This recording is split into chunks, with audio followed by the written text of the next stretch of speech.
Tonight on To The Point. College students protesting new federal immigration policies. Tonight, their demands from the CSU system. As ICE makes arrests, one local district attorney is asking the California Department of Justice if law enforcement should follow sanctuary state laws or federal laws and what could be at stake. And doctors speaking out over a Modesto Women's Health Center cutting labor and delivery services. Women are going to die. Babies are going to die. Tonight, why health center leaders say changes need to be made. Good evening. Thank you so much for joining us on To The Point. I'm Alex Bell. Tonight, more than 100 students gathered at Sacramento State to protest in support of undocumented immigrants. ABC 10's Roxanne Elias explains what they're asking the university to change. Alex, many students were brought to tears tonight as they shared stories of their parents and family members coming to the U.S. for a better life. They say in one way or another, everyone they know is connected to an immigrant, and they shouldn't have to live in fear of being deported. Organizers say they held this rally since Sac State students and millions of other people around the country are being impacted by President Donald Trump's immigration policies. Some of their demands include establishing the university as a sanctuary campus, ensuring no cooperation with ICE, and refusing to share student information. Also creating more scholarship opportunities for undocumented students, increasing funding opportunities for undocumented students, including Dreamers who do not qualify for federal financial aid.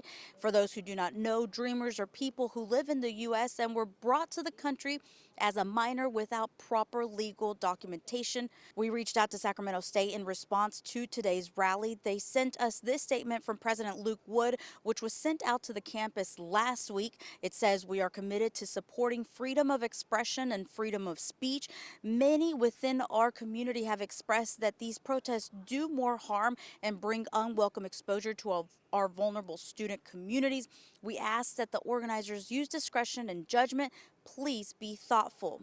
The rally ended around 6 this afternoon with students showing support for one another and sharing some reassurance that they may be safe here on campus.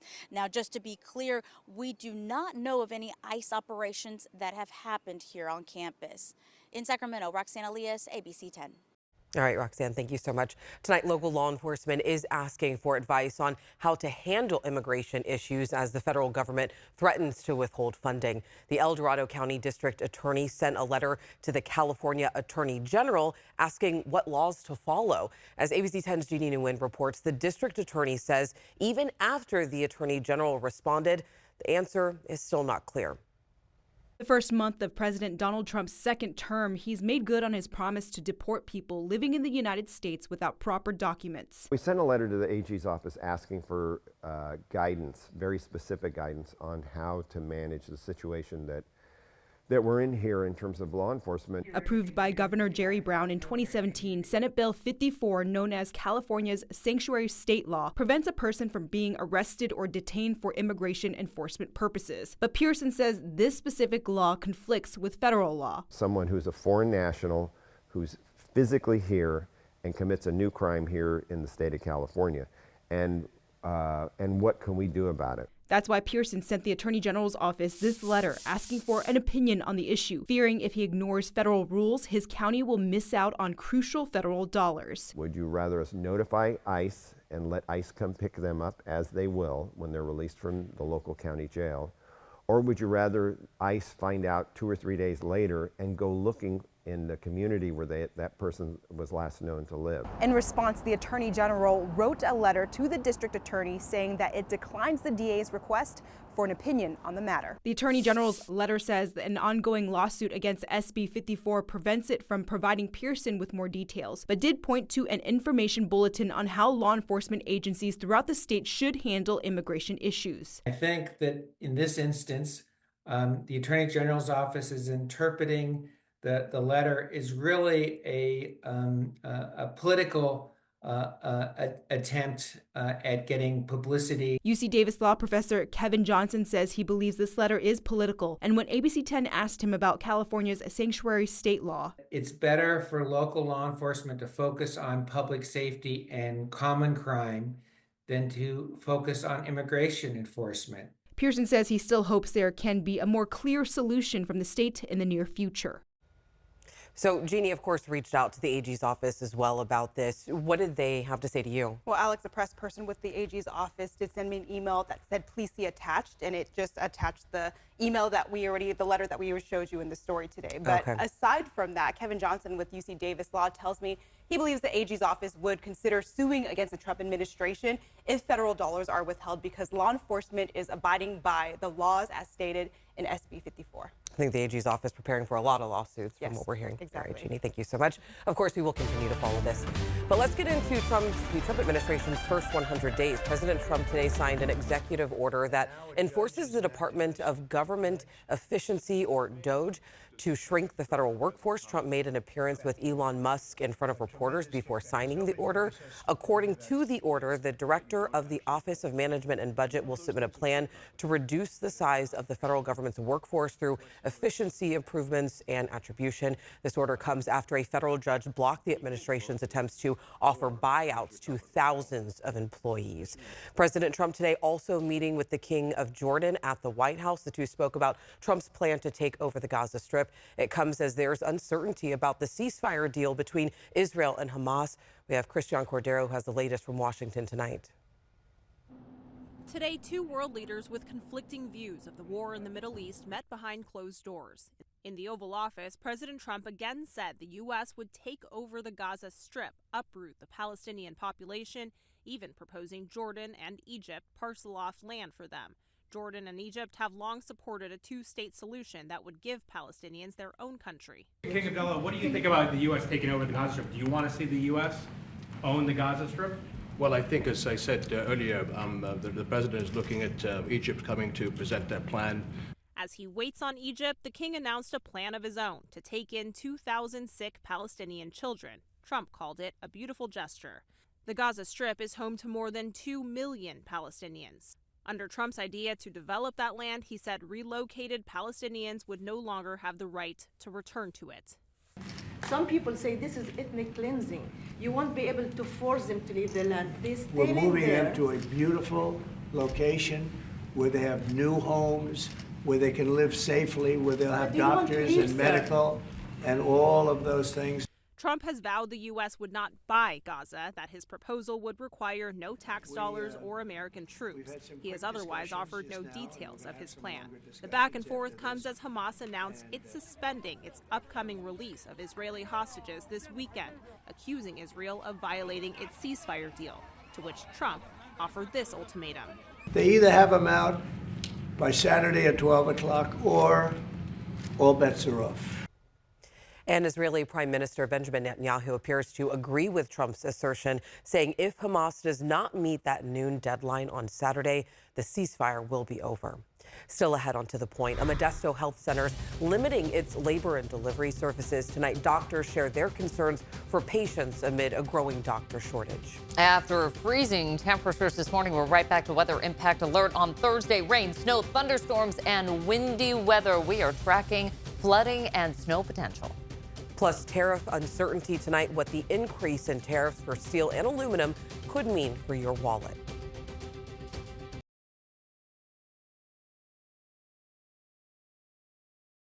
All right, let's get straight into your forecast with Chief Meteorologist Monica Woods. You are tracking a weather impact alert this Thursday, right? Right. This is going to be a big storm for us. Here's a look at the rundown. 1 to 3 inches of valley rain, 2 to 5 feet of Sierra snow, plus thunderstorms, wind gusts up to 50 miles per hour, and a changing snow level as well. Wind advisory goes into effect tomorrow night. It takes us through Friday morning with wind gusts up to about 50 miles per hour. Winter storm warning in effect for the high country. Now that's going to linger through Friday evening with the potential for road closures and near zero visibility. We'll track the potential for flooding as well throughout the region with rain equaling runoff, and we could see some flooding on rivers. The weirs are already flowing, so the Yolo and Sutter bypass likely coming up more. Creeks and streams also getting very high. Rain showers holding just off the coast right now, but the bigger plume of moisture is well out in the Pacific. That's going to be the main impact that we're going to see, and it really doesn't pick up until overnight Wednesday through Thursday. We'll see periods of heavy rain, thunderstorms that linger through Thursday evening, starting to wind down during Friday, but those snow impacts will linger through the evening. Next line of storms, it's going to move through by the end of the weekend. Tomorrow, highs are near 40 for this Sierra. We're in the 40s and 50s down low after morning lows starting off in the 30s and 40s. Highs in the 50s across the coast as we head inland. A little bit warmer for tonight with the cloud cover. We'll see highs only warming into the 50s. We've got that cold air mass locked into place. So we're seeing snow in the Sierra Thursday and Friday, and again on Sunday. We'll see on and off rain showers for the foothills, and for the coast, it's on and off rain showers as well for the next 5 days. After that, we're going to be in for some drier, warmer weather, but a weather impact alert for Thursday with a chance of thunderstorms, lingering morning showers mainly for Valentine's Day. And then for the 3-day weekend, we've got rain on Sunday, lingering showers on Monday. Next, on To the Point, why a Modesto Women's Health Center is limiting its services. Tonight, doctors share their concerns for patients. Plus, new details about paying out LA wildfire claims. We're looking at if all homeowners could be on the hook.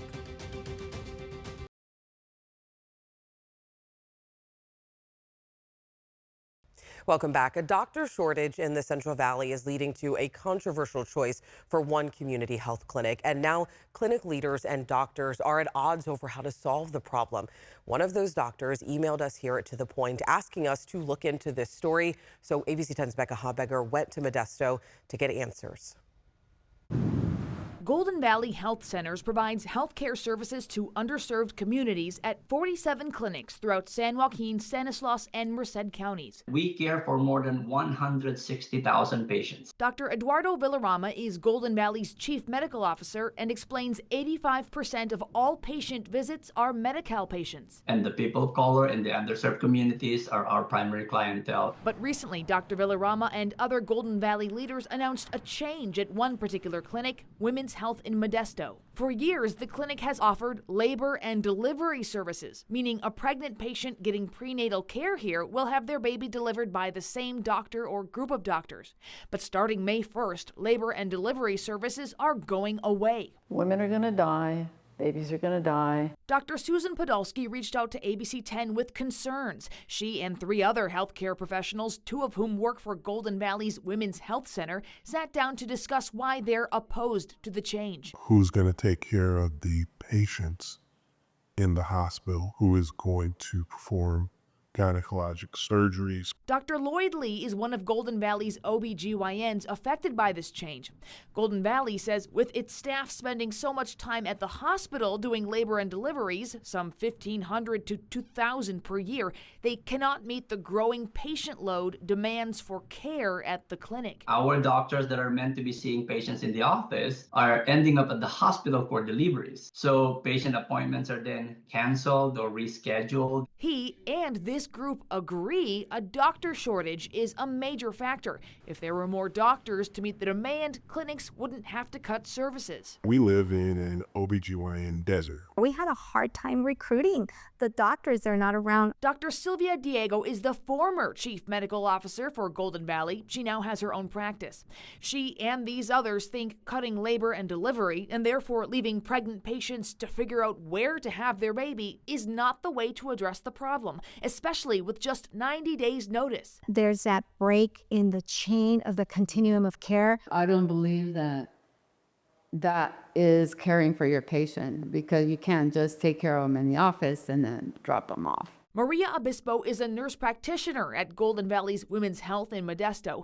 She says many patients are high risk with complicating conditions like diabetes and high blood pressure. Where are you going to go with your cancer, with your bleeding, with your seizures? Dr. Villarama says Golden Valley is partnering with Doctors Medical Center across the street from Women's Health. We have built this strong partnership with the hospital leadership to assure a safe patient handoff and continuity of care. This group is asking Golden Valley to at least delay the change. Villarama says every day they delay, Women's Health isn't able to fully serve patients at the clinic. Becca Habegger, ABC 10.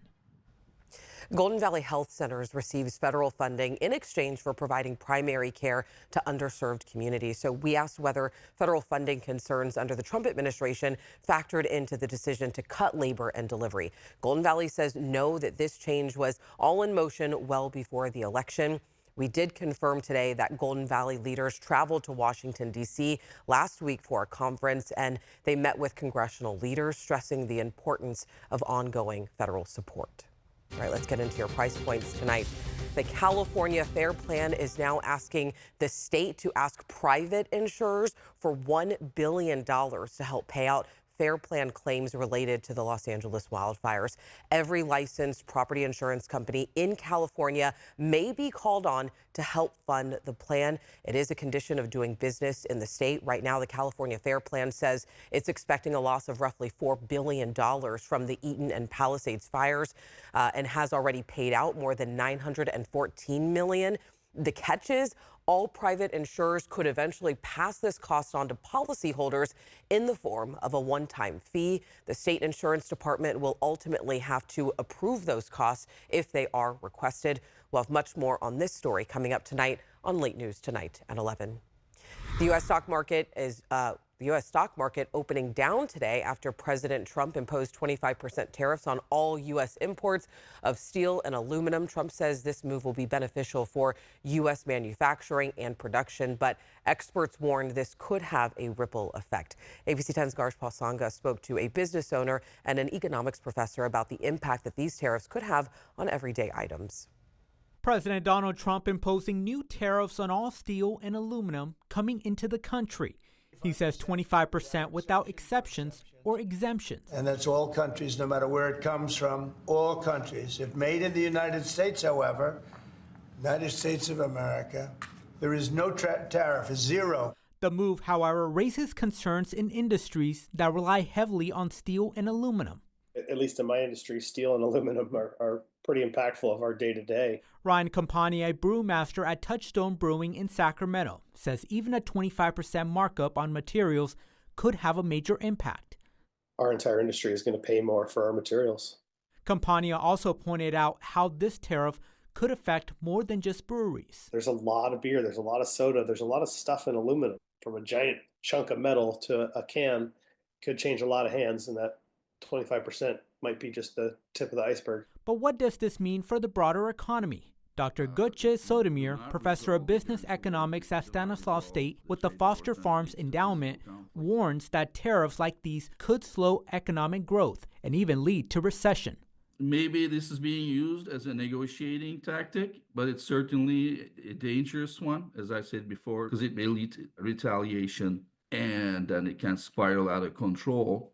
History tells us that it's a lose-lose situation for every party involved, country involved. Dr. Sotomir says even if these tariffs are retracted, he believes companies will capitalize on this and further increase the prices. If you do not resolve the currency wars and if you do not resolve the trade wars, then it leads to physical conflicts. With uncertainty being introduced into the equation, some businesses worry about what is around the corner. It's hard to have foresight with a reactionary behind the helm. In Sacramento, Garshpal Sangha, ABC 10.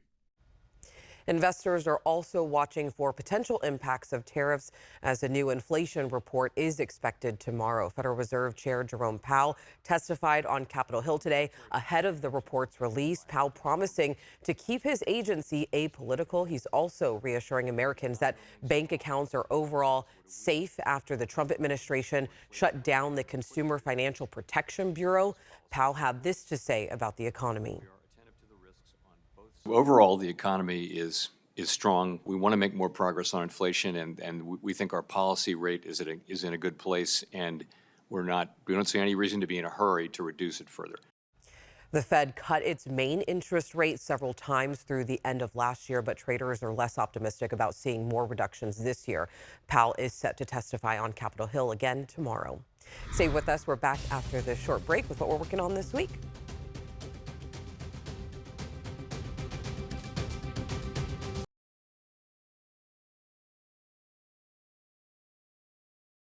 Welcome back. We've been working on a story that you will not want to miss this Thursday on To The Point. It's about rebuilding after the Los Angeles wildfires. Some families are now turning to Northern California for help. Here's Becca Habecker with a look. It was pretty devastating. Oh, and we have, a partial structure collapse. Thousands displaced by the Los Angeles wildfires. Now, as families rebuild, there will literally be no flammable materials as a part of the structure of the house. One Northern California company, Emergent Construction, is 3D printing the future of fire-resilient homes. Emergent already has its first contract signed with a family in Los Angeles. In fact, they'll be building this same style house. It's going to be amazing. I just can't wait. Watch this special report Thursday on To the Point with Alex Bell at 6:30, only on ABC 10. As always, thank you so much for watching and for inviting us into your home. If you have something that we should be looking into, make sure to reach out to me and the team. You can always email us at tothepoint@abc10.com. And To The Point does not end here. You can always download our show for free on our free ABC 10 Plus streaming app.